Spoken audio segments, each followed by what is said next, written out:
Welcome to the T.E. Johnson & Sons family of properties.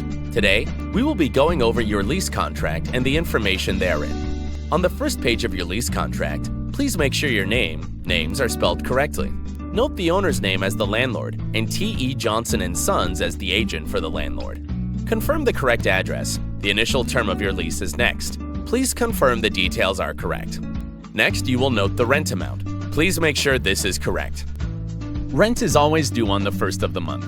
Rent is considered late as of the 2nd. Late fees will be applied the morning of the 6th. Should we not receive your payment by the 15th of the month, legal actions will be started on the 16th. Please be aware we must receive a written 30-day notice if you intend to vacate at the end of your lease term.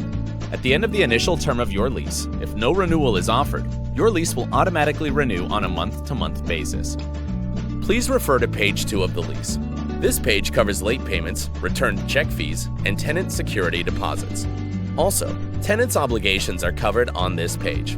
Obligations such as the use of the premises, proper disposal of rubbish and trash, proper and reasonable use of electrical and plumbing within the household, utility responsibilities.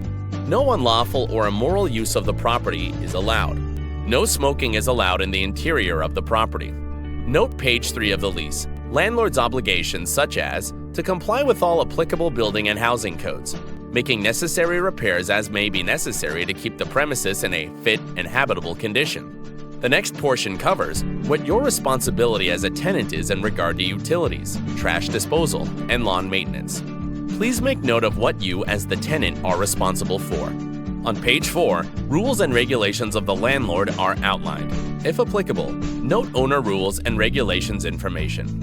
Item 10 covers right of entry, and the lease dictates that landlord, agent of landlord reserve the right to enter the property for reasons of inspection, making repairs, showing the premises, and display a for sale or for rent sign. Page 4 also covers damages. The tenant will be responsible for all damages above normal wear and tear. Please note the remaining items cover pets and alterations. Page 5 covers occupants and who is allowed to be on the property. We do not allow subletting, and any occupants over the age of 18 will have to apply and go through a background check. Failure to have all occupants listed on the lease may result in a $250 fine or eviction proceedings. Please note the section regarding a tenant's breach of contract. This section outlines the landlord's recourse and fees associated with the judicial process. Page 6 outlines the tenant's termination of their right of possession. It also covers the landlord's responsibilities in the event of their default or breach of contract. You will notice Section 20 discusses renter's insurance. We require all tenants have renter's insurance and that we are named as an interested party. Page 7 will cover information regarding amendment of laws, eminent domain, and how this can affect your contract.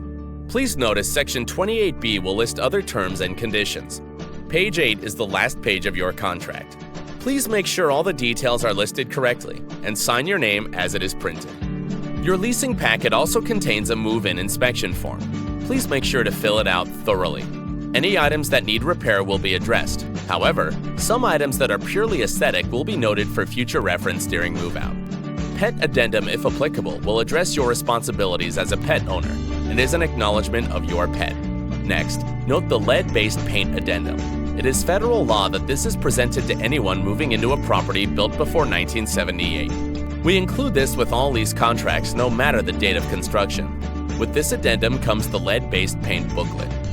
The bedbug addendum stipulates the property was free of bedbugs at the time of your move-in. Should you come into contact with bedbugs and the property needs to be treated, you will incur the expense associated with the treatment process.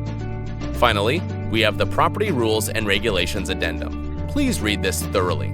We expect you to be a good neighbor and no criminal activity will be tolerated.